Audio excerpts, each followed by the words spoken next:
This is 2009's Fired Up. Warning, spoilers ahead. We open up to Nick and Shawn as they make out with two women, and Nick smoothly talks his way into his partner's pants. Shawn tries to play the hurt butterfly, and it ends up working for him too. Suddenly the girls' dads come home, and they warn Shawn and Nick that they're total muscleheads that'll beat the crap out of them.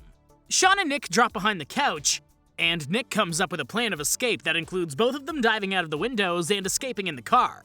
Miraculously, it works out, but the dads give chase on foot. Shawn ends up driving them right to a dead end, and Nick comes up with another football play for them to try and use to escape. In fact, the escape plan leads them to leap into the pool with two other women at a pool party. Later, Shawn and Nick are playing a high school football game, and we can see just how good the two of them are. Even while they're playing, Nick and Shawn can't keep from being distracted. They end up taking so long to make a play that the cheerleaders get their time to cheer, and it's absolutely horrible. This is definitely not a Bring It On movie the way they tumbled to the track. You ever fallen on a track? The worst scrape ever. When it comes time for the game again, Nick and Shawn call out what they think will be the best play, and it ends up being the perfect play. Also, more cheerleaders look like they're headed to the hospital after the game. Later in school, Maddie finds Shawn, and she thanks him for helping her with science. And Shawn plays his good guy routine. Next, Shawn has to help Nick remember another girl's name. In fact, he forgets it twice within 10 seconds. Next, the coach finds them and tells them that football camp is coming up, and it's going to be in Texas this year. That night, Nick and Shawn show up at the football bonfire, and the other guys seem really excited for Texas. Nick and Shawn aren't excited about being away from girls for 2 weeks, though. Suddenly, Nick hears the cheerleaders talking about cheer camp, and they hear about how there are 300 girls with no guys around for 2 weeks. That's a recipe for disaster. You don't need to be a math whiz to know that Nick and Shawn think that's a big number. They're not wrong, though. 300 cheerleaders in uniforms for 2 weeks is like a high school boy's dream come true. Nick has the great idea that they should go to cheer camp instead of football camp. Nick goes up to Carly, and he asks her if there are guys at these cheer camps, and she tells him that the best teams are co-ed. When she walks away from them, they wonder why neither of them have gotten with her, and they know it's because she respects herself too much. The two of them talk about Nick's great plan, and apparently football isn't doing it for them anyways. The next day, we go to Shawn's sister, Poppy, and they ask her to catch them up on cheerleading stuff. She sees right through their ruse, but she agrees to help them so long as they give her Shawn's room. When Nick states that they'll go talk to Carly afterwards, Poppy tells them that they're going to have to get creative before Carly really believes they want to become cheerleaders. So naturally, they decide to pretend to get a frisbee stuck in a tree, and they toss Poppy up in the air like cheerleaders. If anything, this is more suspicious than if they had come out and told Carly they want to go. Somehow it works, and the cheerleaders tell Carly what they saw. Carly's definitely my kind of woman. She sees right through it while everyone else is caught up in the possibilities. After the cheerleaders talk to the cheer coach, they get the okay, and they head to the football coach to talk to him. Nick comes up with the ultimate story, and I think I need a movie based off of what he's telling the coach. Eventually, the bus loads up for cheer camp, and Carly makes sure that Nick and Shawn know that she sees right through them. The other cheerleaders can't get over the idea that Nick and Shawn are a part of the team now. While they head to the camp, the cheerleaders cheer about everything, and Poppy warns them that things get worse once all of the girls' cycles match up. Finally, they get to cheer camp, and Nick and Shawn are worried that they might have gotten themselves in over their heads. I've never cheered a day in my life, but even I know that it could get absolutely crazy. I could definitely see the two of them getting broken in the next 2 days. Nick starts introducing himself to the other girls, but when they meet up with one of the coaches, they're immediately stricken. Even Diora can see through their crap. Suddenly, the Panthers show up, and they're the champions. Gwyneth brings the squad right up to Carly, and the tension is so thick he could cut it with a knife.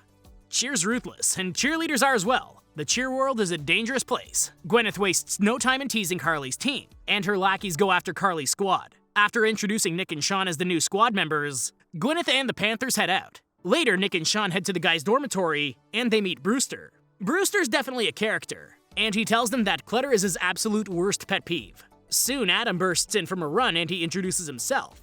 Adam tells him that he hopes to be the first person in his family to go to college with a cheer scholarship. Next, we meet Downey. And at first, Nick thinks that Downey is a kindred spirit. It turns out that he's just as much of a cheerleader as the rest of them. When Nick and Shawn go to the orientation, it's literally a sea of women with Nick and Shawn gandering at the audience from the back like a sore thumb. Then Coach Keith comes out. I don't know why, but when John Michael Higgins pops up in a movie, it's always a good time.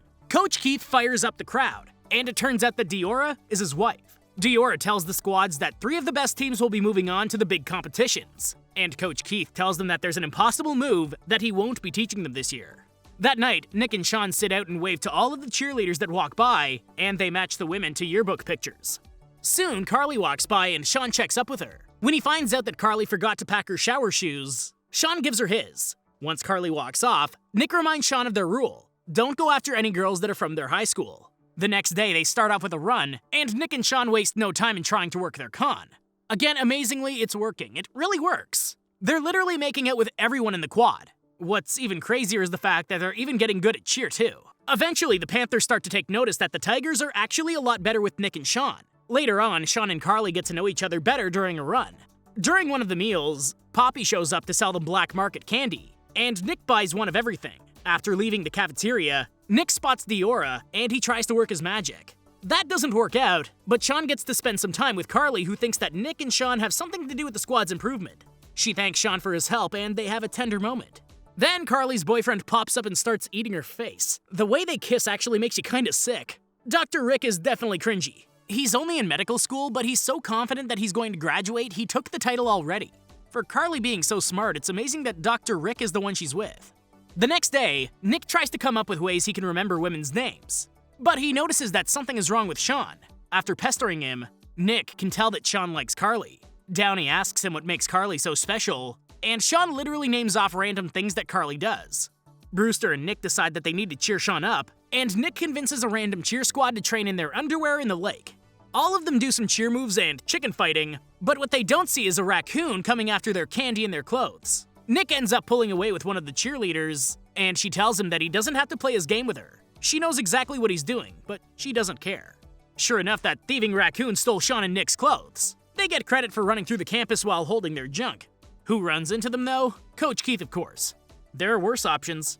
After an interesting night of cheering in the nude with Coach Keith, the squads practice in the yard, and they notice one of the squads trying the forbidden move. One of the girls almost breaks her face, but they forget about it that night. All of the cheerleaders sit in the yard and watch Bring It On. Do cheerleaders watch anything else? Be aggressive! Shawn and Nick head out to take a leak, and Shawn tells Nick that he doesn't think he can keep going with the bit they're doing. Suddenly, Dr. Rick rolls up with his friends, and Shawn and Nick spy on him as he tells his friends that he's just using Carly while cheating on her. Nick warns Shawn not to tell Carly anything, but when Carly shows up, Shawn rushes over to her. While the two of them make cute small talk, Dr. Rick shows up and tries to smooth talk Carly. After Dr. Rick brings Carly back from their date, he promises to be at the competition coming up, and he leaves with the boys. While he drives with his boys, he tells them that he doesn't like Carly hanging out with Shawn, and he decides that they need to stay to find out more about them.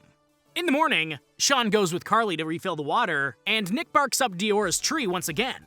Nick's determination is to be commended. She even knows what he's coming over for. Can Nick get her before the end of the movie? Comment your guess. No cheating. During the walk with Carly, Shawn tries to find out more about Dr. Rick and Carly's history, and she can't even really tell him how she ended up where they are. The more they talk, the closer they get, and they almost kiss. The two of them end up chasing each other while pouring water on each other, but when they get back to the camp, Nick notices that Shawn is getting in over his head. This is the beginning of the third week, and this is the week they agreed to leave. Shawn thinks that they need to stay a little longer, though. When Nick tells him that they're still going to leave, Shawn has a hard decision to make.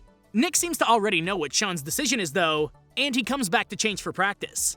Nick might be a slimeball at times, but he's a great wingman. That's who you want in your corner. As training continues, Dr. Rick comes back to the camp, and he tries to find out more about Shawn and Nick, so he tries to ask Brewster some questions. At practice, Nick and Shawn end up dropping one of the girls, and the team starts getting self-critical. Shawn has to rally the girls, and Carly quickly gets on his side. Now that the team is rallied, they really start to improve, and Carly and Shawn seem to grow closer together. Carly announces to the squad that Nick and Shawn are officially part of the squad, but suddenly Dr. Rick and the others pop up to blow the whistle on Shawn and Nick. He shows the squad the bus tickets that they had already bought, and Carly confronts them about it. Shawn tells Carly that they did start out trying to get girls, but now they're part of the squad and he likes her. Then Dr. Rick reads a bit of Nick's diary, and he reads a poem that Nick wrote about Diora. For all of you that put your comments in earlier, Diora is listening, and Nick writes smarter than he looks. Want to change your guess? Shawn tries to apologize to Carly, but she tells him to just leave. Diora, on the other hand, comes over to kiss Nick on the cheek. Afterwards, Nick and Shawn hop on a bus, and they head back home. Nick tries to defend them by saying that Shawn would have eventually been found out anyways, but that doesn't help Shawn. When they get back in town, they head to the house that the football team's hanging out at, and they watch as the team goes about their usual hijinks. Back at cheer camp, the Panthers notice that the Tigers have lost their star studs. These girls are relentless. Carly literally tries to punch Gwyneth in the throat. Meanwhile, Nick and Shawn have developed feelings for their old squad. They're still dogs, but only for specific people now. Honestly, the football team's annoying to watch too. Nick and Shawn even use the cheer techniques to accomplish everyday things now. The next day, Nick wonders if the squad can win the competition today, and Shawn calls him out for loving cheerleading and the squad. They immediately hop on the first bus, and they talk strategy for what they need to do at the cheer competition. They make their way back to campus and they sneak in.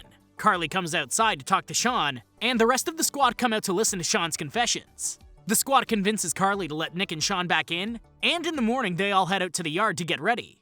What's the verdict on Diora? She seems to be looking at Nick pretty sultry now. Carly assures Coach Keith that Nick and Shawn are okay for now, and Diora stops Nick to have him meet her at a field later that evening. Now, the competition starts. All of the teams actually do a pretty good job, but Carly takes a second to talk to Shawn. She admits that she thought they were close, and she tells him that she trusted him. He knows he messed up though. Then Dr. Rick shows up, and he sweeps up Carly. He tries to act tough to Shawn and Nick, but Carly sends him to the stands to watch. In the back, Poppy brings the squad new uniforms that Shawn ordered, and she tells him that Staples bought a plug. She also calls him out for being in love. Poppy's really a good sister, and she's good with numbers. You can't really beat that. Meanwhile, Nick's getting a lesson on how he should be bisexual, but he really has no idea what Downey's talking about. The Panthers perform their routine, and it seems to be flawless. When it's time for the Tigers to perform, they head out in their new uniforms, and the announcers even wonder if this will be the first year that they don't come in last.